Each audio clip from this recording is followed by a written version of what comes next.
Hello दोस्तों, मैं हूँ असिस्टेंट प्रोफेसर आकाश जय भाई और स्वागत है आपका हमारे यूट्यूब चैनल पे। तो आज हम डिप्लोमा इन फार्मेसी का जो फार्माकोग्नोसी सब्जेक्ट है उसे हम स्टार्ट करने वाले हैं। तो जो चैप्टर नंबर फर्स्ट है उसका नाम है definition, history, present status and scope of pharmacognosy. तो इस चैप्टर में हम पढ़ने वाले हैं definition, source of crude drugs, history of pharmacognosy, present status and scope of pharmacognosy.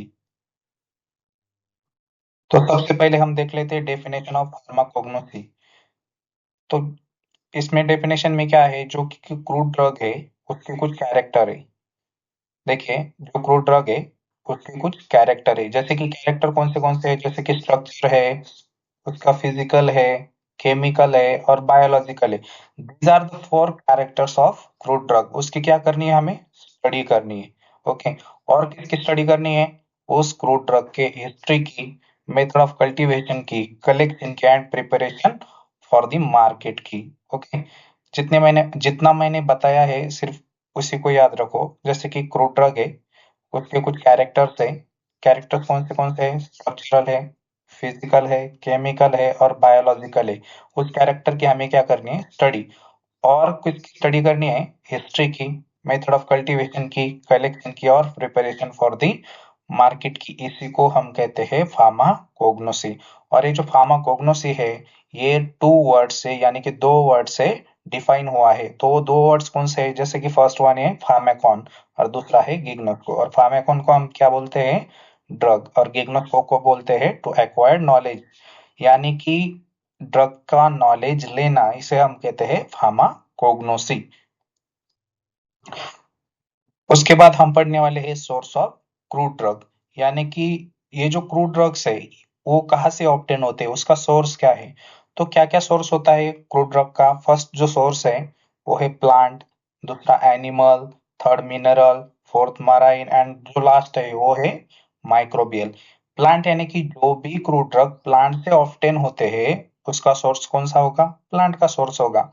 तो उसके एग्जाम्पल क्या है प्लांट्स के? जैसे कि मॉर्फिन है, क्विनिन है, डिगोक्सिन है एंड फेनोसाइड है।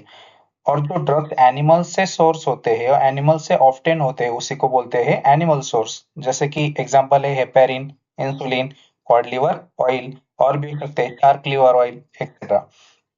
उसके बाद जो सोर्स है वो है मिनरल्स का।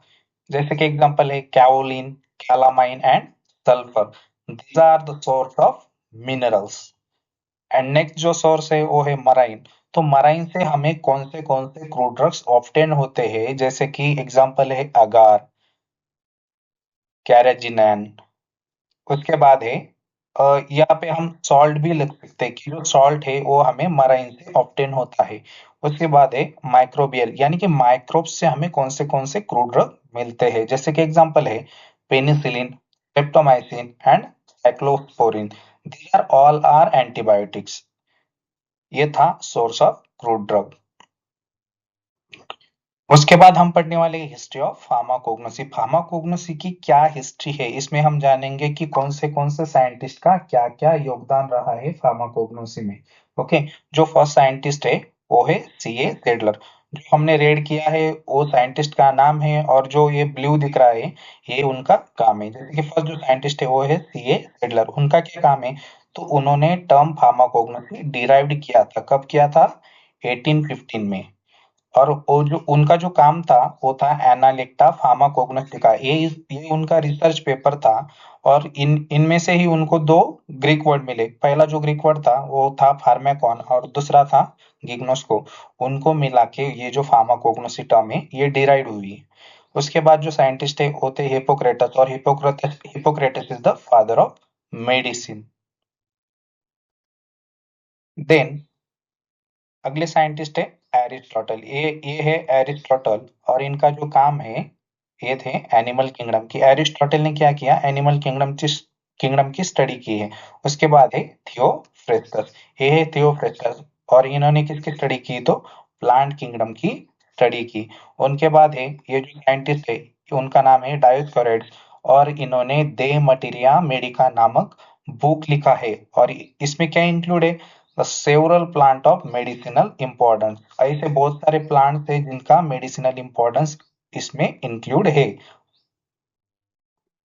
और इसके बाद है प्लिनी द एल्डर, और प्लिनी द एल्डर ने क्या किया कि 37 वॉल्यूम्स राइट किए।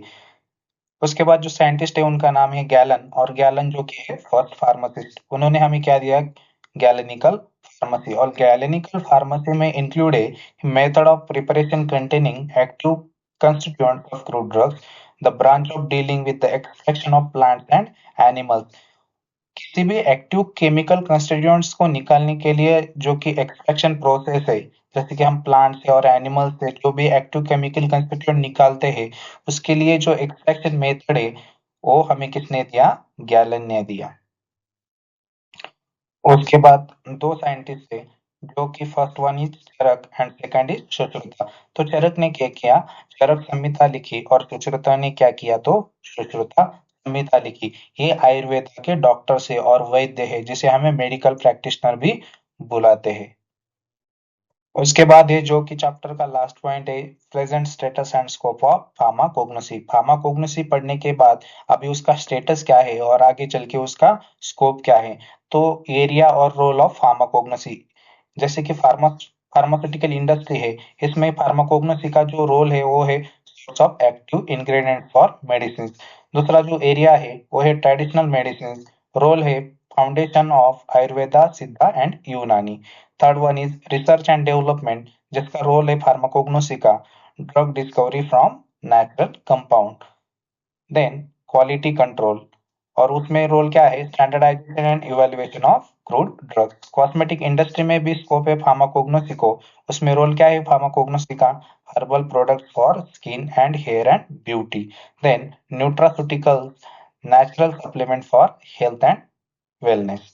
देन एग्रीकल्चरल में भी फार्माकोग्नोसी का स्कोप है, उसमें रोल क्या रहेगा, eco friendly biopesticides and fertilisers. Then global global market, rising demand for herbal natural products. तो ये था फार्माकोग्नोसी का चैप्टर नंबर 1, जिसमें हमने देखा definition of pharmacognosy, source of crude drug, history of pharmacognosy and scope of pharmacognosy. तो इस video में अगर कोई डाउट होगा तो कमेंट्स बॉक्स में पूछ लीजिएगा, और ये वीडियो थोड़ी सी भी इंफॉर्मेटिव लगी हो तो चैनल को सब्सक्राइब कीजिएगा। Thank you.